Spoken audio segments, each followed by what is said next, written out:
Rangers themselves, I think, as I say, they go in a little bit, well, a big bit more optimistically than last season. But it'll be interesting to see how the players themselves handle the challenge of playing against the best team in the country in a semi-final. I think that's the big thing for Rangers. I think the weekend's game will stand on its own. I don't think it would be a great indication of what will happen next season now that Rangers are back in the Premiership. I think both clubs, in all probability, will sign players in a close season, so the teams could be different next season. But this season's team, the interesting aspect overall, I think, is to see how Rangers can handle a step up in standard. Rangers been out the Premier Division has in many ways, I think caused problems to quite a number of the teams that have been there. And Celtic are one of them. I mean, in the sense that they've been left more or less alone to win a championship. Aberdeen put up a great fight over the last couple of years, but very difficult for the provincial teams to match Celtic or Rangers when the Rangers are at the level they were at 5 years ago. So I think Celtic have had a problem with even their own motivation in terms of going into games. I think that's a big thing. They've not had a circumstance where they've had Rangers on their coattails for most of the time. I don't think that their spending has been what it was, and quite rightly, why spend the money if they don't need it? But there has been, as I say, a little bit dissatisfaction in some of their performances. But I think that's not just down to a managerial aspect, it's down to an overall aspect. As I say, one of the biggest parts is the motivational aspect. It doesn't matter what anybody says. When I was Rangers manager, you're motivated by Celtic, and that's what you are. And I would imagine Celtic managers would feel exactly the same. Your first look after every game is to see what their result is if they were playing at the same time. So that's a massive motivation to take away. And I think Celtic have suffered a little bit from that in their performances. So I don't think, and I think it's a very difficult thing for to put the entire blame on their manager for the performances. He's a fantastic player for me and fantastic player for Rangers Football Club. I mentioned earlier there about the circumstances changing when Rangers dropped down a division. Ali McCoy's never had the opportunity to manage Rangers in the manner that I did, and in a manner which maybe Graham Souness and others that he worked with, that he never got that opportunity. So I would hope that people would appreciate that aspect of it, and I don't see any reason why he shouldn't be welcomed back when we consider that 4 years ago the club were at its lowest level ever. We were nearly starting a season. We're 5 days away from starting a season with only 5 players. No Rangers manager's ever been in that circumstance before, and no Rangers manager's ever been in the circumstance that he was in for the next 3 years. So, far be it from me to stick up for him, but he's big enough and ugly enough to do that himself. But no, I would hope that when everything's settled down now and we start getting back to it, people will start to appreciate that it wasn't an easy circumstance for him to handle. I think they will have to support Mark Warburton in the manner that I was supported as a manager when I was there, to give him the opportunity to challenge.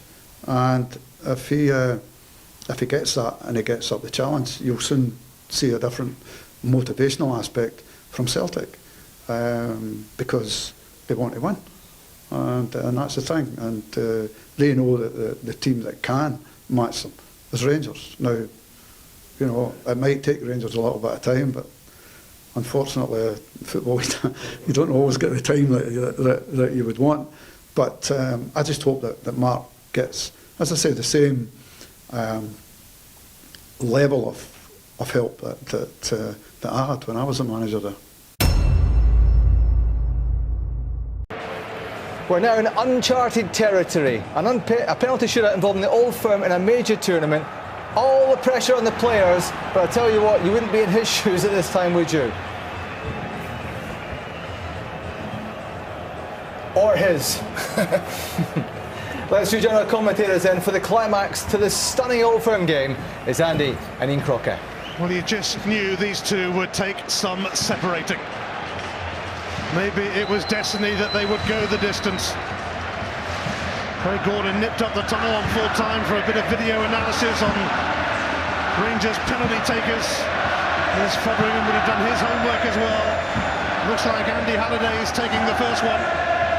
Well, Halliday scored one last week here against Peterhead. I think he missed one earlier in the season against Livingston. He's had a terrific game, but that kind of counts for nothing now. There is a job to be done in a penalty shootout between Glasgow's big two.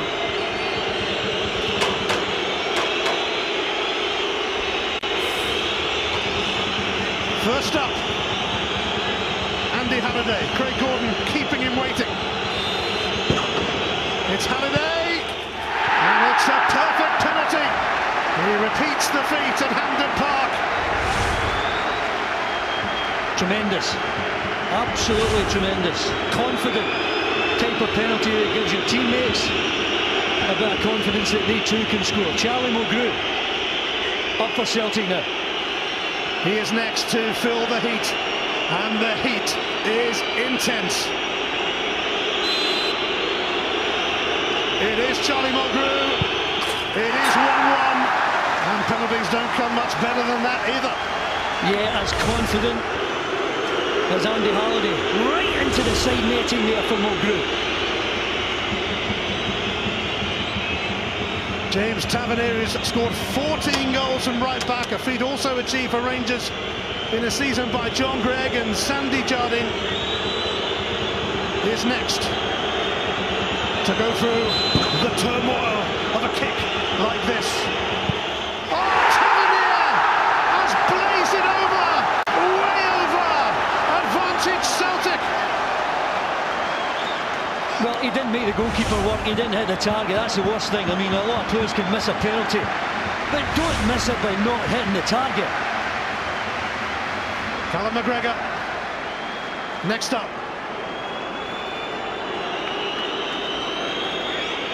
The hopes of thousands dependent on these penalty kicks. McGregor, he hits the bar! Would you believe this? Extraordinary! It always is when these two meet. That's just a matter of inches, but again, just too high. He'd sent the goalkeeper the wrong way, and the slight advantage they had is now gone. Barry Mackay, who scored a screamer at that end early in extra time. You cannot beat this kind of tension. The suspense is intense. Barry Mackay just about scores again at that end. Craig Gordon so close to a save. Well, it's in the back of the net, he's hit the target, despite the best efforts there of Craig Gordon. Well, Nick Beaton, who looked like he was toiling with a hamstring problem, is now stepping forward to take a penalty. He somehow seemed to shrug that off in extra time. We've seen him strike a ball cleanly, and the same needs to happen again here for Ronnie Dyler.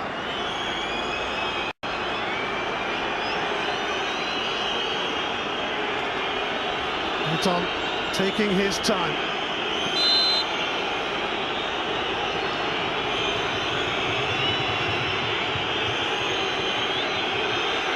Beaton scores.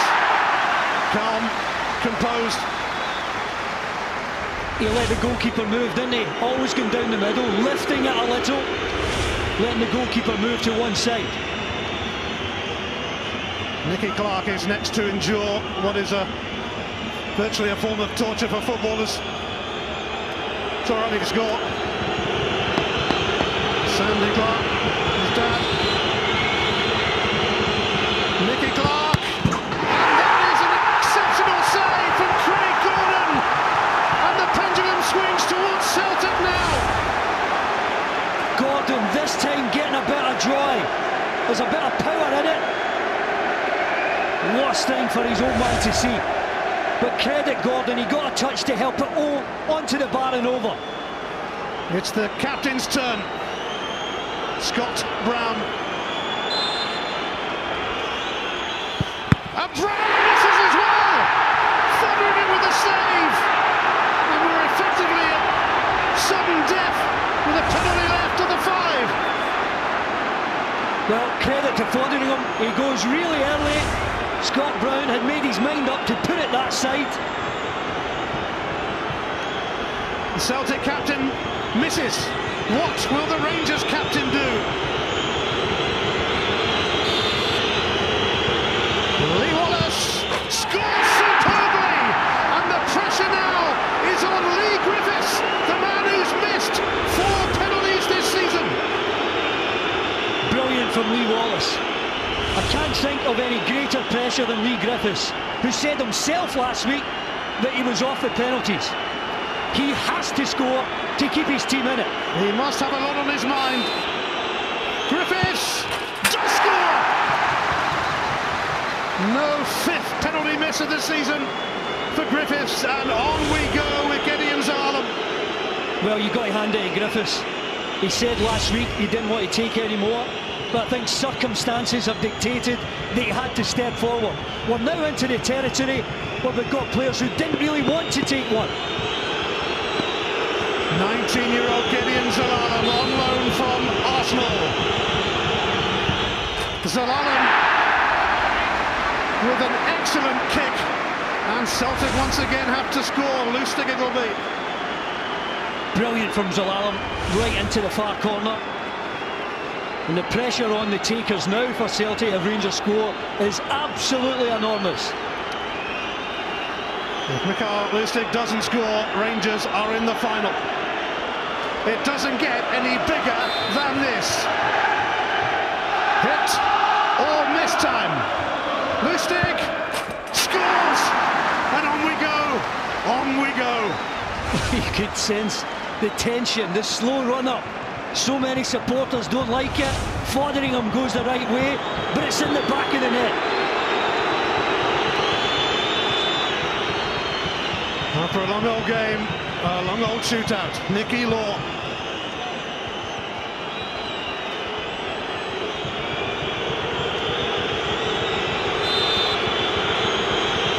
Nicky Law steps up and he scores, keeping the pressure on Celtic. Now some of these pressure penalties, real pressure penalties now. Dragic, the man who